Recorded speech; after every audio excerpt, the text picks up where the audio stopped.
ஒருமுறை பார்க்கடலில் லட்சுமி தேவி மகாவிஷ்ணுவின் பாதங்களை பிடித்துக் கொண்டிருந்தாள். அப்படி பாதங்களை பிடித்துக் கொண்டிருக்கும் போது லட்சுமி தேவி மகாவிஷ்ணுவிடம், ஹே பிரபு, இன்று என் மனதில் 3 கேள்விகள் எழுகின்றன.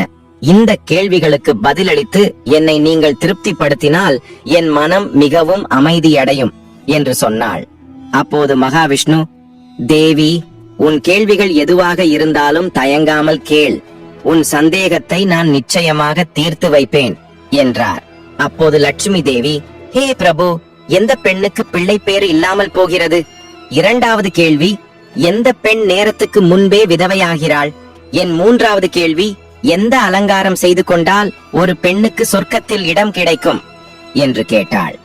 அப்போது மகாவிஷ்ணு, தேவி, நீ சரியான கேள்விகளை கேட்டிருக்கிறாய். உன் இந்த 3 கேள்விகளும் மிகவும் முக்கியமானவை. இந்த கேள்விகளின் பதில்கள் உலக நலனுக்காகவே உள்ளன. எந்த மனிதன் இவற்றை கவனமாக கேட்கிறானோ அவன் பூலோகத்தில் எல்லா சுகங்களையும் அடைவான். மரணத்திற்கு பிறகு அவனுக்கு சொர்க்கம் கிடைக்கும் என்றார். மகாவிஷ்ணு லட்சுமி தேவியிடம், தேவி, இன்று நான் உனக்கு மிகவும் புனிதமான ஒரு கதையை சொல்கிறேன். இந்த கதையின் மூலம் உன் எல்லா கேள்விகளுக்கும் பதில் கிடைக்கும். ஆனால் நீ இந்த கதையை முழுமையாக கவனத்துடன் கேட்க வேண்டும். இந்த கதையை ஒருபோதும் அரைகுறையாக கேட்க கூடாது. இந்த கதையில் அனைத்து உலகத்தின் நலனும் மறைந்துள்ளது. இந்த கதையை யார் கவனமாக முழுமையாக கேட்கிறார்களோ அவர்களுடைய 32 குற்றங்களை நான் மன்னிக்கிறேன் என்றார். அப்போது லட்சுமி தேவி, பிரபு, இந்த கதையை நான் முழு மனதுடனும் பக்தியுடனும் கேட்பேன் என்று நான் உங்களுக்கு உறுதியளிக்கிறேன். நீங்கள் தயவு செய்து அந்த கதையை ஆரம்பியுங்கள் என்று சொன்னாள். நண்பர்களே, நீங்களும் இந்த கதையை முழுமையாக கேட்கும்படி கேட்டுக்கொள்கிறேன். இதை அரைகுறையாக கேட்பது பாவம் என்று கருதப்படுகிறது. கதையை தொடங்குவதற்கு முன் கருத்து பகுதியில் ஜெயமா லட்சுமி மற்றும் ஜெய ஸ்ரீ ஹரி விஷ்ணு என்று கட்டாயம் எழுதுங்கள். அத்துடன் வீடியோவை லைக் செய்யவும் மறக்காதீர்கள். சரி, ஆரம்பிக்கலாம்.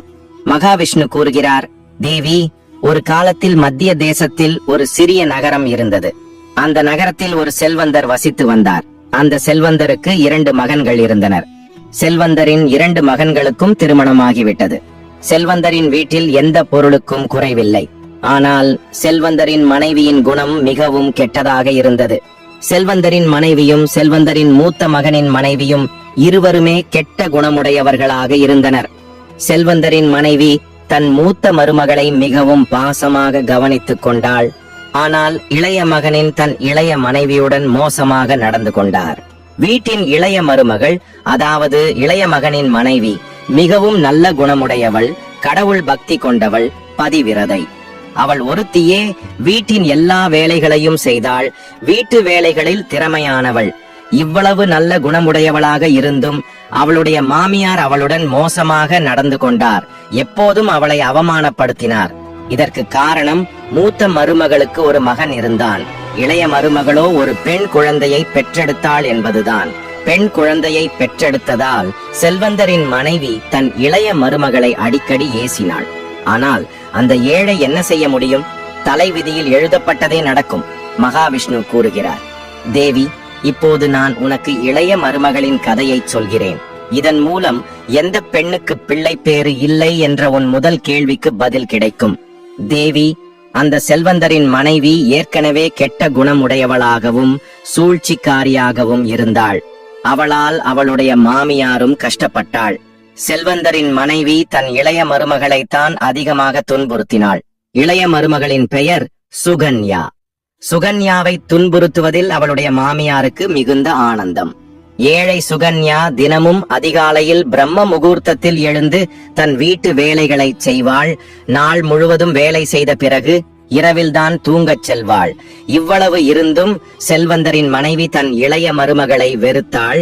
இளைய மருமகள் துடைப்பம் போட்டுக் கொண்டிருக்கும் போது அவளுடைய மாமியார் வந்து அவளை ஏசுவாள். உன் கையில் தெம்பில்லையா? ஏன் இவ்வளவு மெதுவாக துடைக்கிறாய்? நான் கோயிலுக்கு போகிறேன். நான் திரும்பி வருவதற்குள் நீ சாப்பாடு செய்து தயாராக வைத்திருக்க வேண்டும். வந்ததும் நான் அந்த உணவை சாப்பிடுவேன். கேள், ஒரு பருக்கை அன்னம் கூட வீணாக கூடாது என்பாள். ஏழை சுகன்யா அமைதியாக தன் மாமியாரின் கொடுமைகளை பொறுத்து கொண்டாள். அவளுடைய ஒவ்வொரு கட்டளையையும் மிகவும் பணிவுடன் நிறைவேற்றினாள். பிறகு இளைய மருமகள் சமைத்துக் கொண்டிருக்கும் போது யோசித்தாள், நான் வீட்டில் இவ்வளவு வேலை செய்கிறேன், ஆனாலும் எனக்கு நிம்மதியாக மூச்சு விடக்கூட முடியவில்லை. என் மாமியார் எதையாவது சொல்லி என்னை திட்டிக் கொண்டே இருக்கிறார். அவருடைய திட்டும் பழக்கம் எப்போது போகுமோ தெரியவில்லை. சுகன்யா இப்படி யோசித்துக் கொண்டிருக்கும் போது வீட்டின் கதவு தட்டப்படும் சத்தம் கேட்டது. இளைய மருமகள் நினைத்தாள், இன்னும் சாப்பாடு கூட தயாராகவில்லை.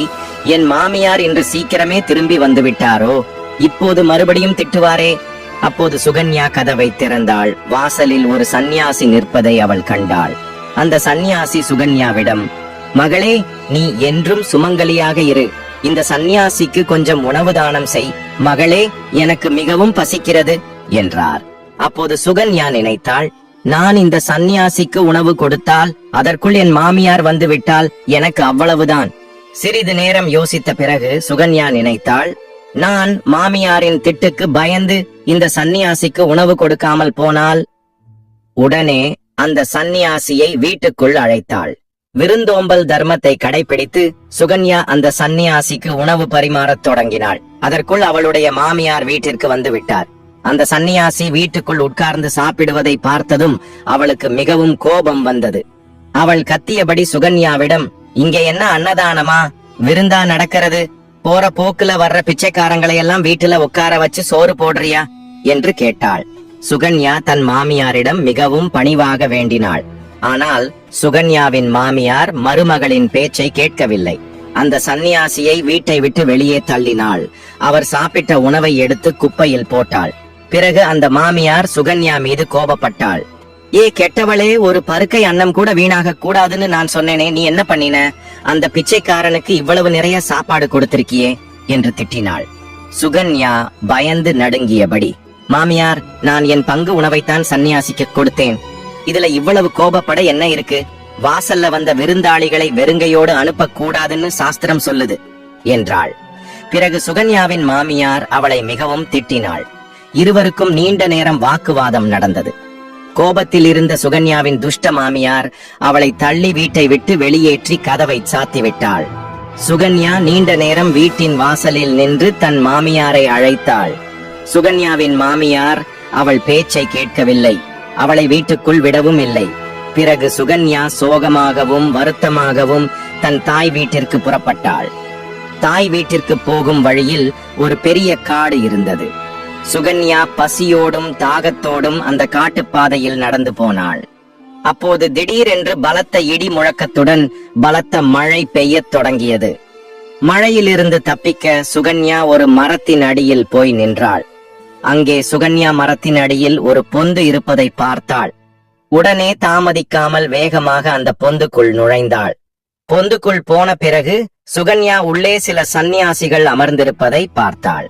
அந்த சந்நியாசி வேறு யாரும் இல்லை, மகாவிஷ்ணுவே சந்நியாசி உருவத்தில் அமர்ந்திருந்தார். அந்த சந்நியாசி சுகன்யாவை பார்த்ததும், மகளே, இந்த அடர்ந்த காட்டில் நீ தனியாக என்ன செய்து கொண்டிருக்கிறாய்? அழுகையை நிறுத்து. உன்னை பற்றி எனக்கு எல்லாம் தெரியும். உன் சஸ்ரால் வீட்டினர் மிகவும் கெட்ட குணம் உடையவர்கள். அவர்கள் உன்னை மிகவும் துன்புறுத்துகிறார்கள். உனக்கு பிள்ளை பேறு இல்லாததுதான் இதற்கெல்லாம் காரணம். பெண் குழந்தையை பெற்றெடுத்ததால் உன் மாமியாரின் திட்டுக்களை நீ கேட்க வேண்டியிருக்கிறது. மகளே, நீ கவலைப்படாதே. நான் உனக்கு ஒரு சீட்டு கொடுக்கிறேன். இதில் என்ன பரிகாரம் எழுதப்பட்டிருக்கிறதோ அந்த பரிகாரத்தை நீ முழு மனதுடன் செய். பிறகு உனக்கு ஒரு நல்ல குணம் உள்ள மகன் பிறப்பான் என்றார். பிறகு சுகன்யா அந்த சீட்டை வாங்கி கொண்டாள்.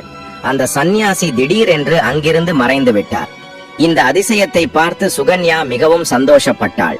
மழை நின்றதும் சுகன்யாவின் கணவன் அவளை தேடிக்கொண்டு அந்த இடத்திற்கு வந்தான். சுகன்யா நடந்ததையெல்லாம் தன் கணவனிடம் சொன்னாள். பிறகு இருவரும் வீட்டிற்கு திரும்பாமல் அந்த காட்டிலேயே வசிக்க முடிவு செய்தார்கள். அங்கேயே வசித்துக் கொண்டிருக்கும் போது ஒரு நாள் சுகன்யாவின் மனதில் ஒரு மகன் பிறக்க வேண்டும் என்ற எண்ணம் வந்தது.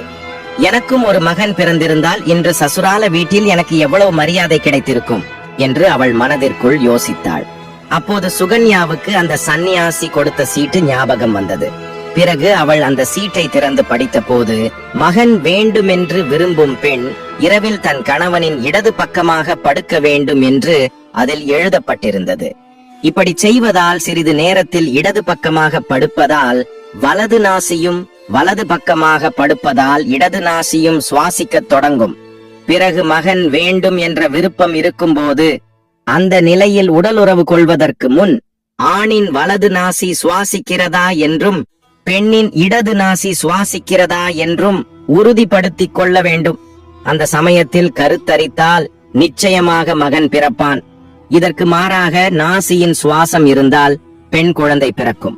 அந்த சீட்டில் மேலும் எழுதப்பட்டிருந்தது, மாதவிடாய் தொடங்கிய பிறகு முதல் 4 நாட்களில் ஆணுடன் உறவு கொள்வதால் ஆணுக்கு பலவீனம் ஏற்படும்.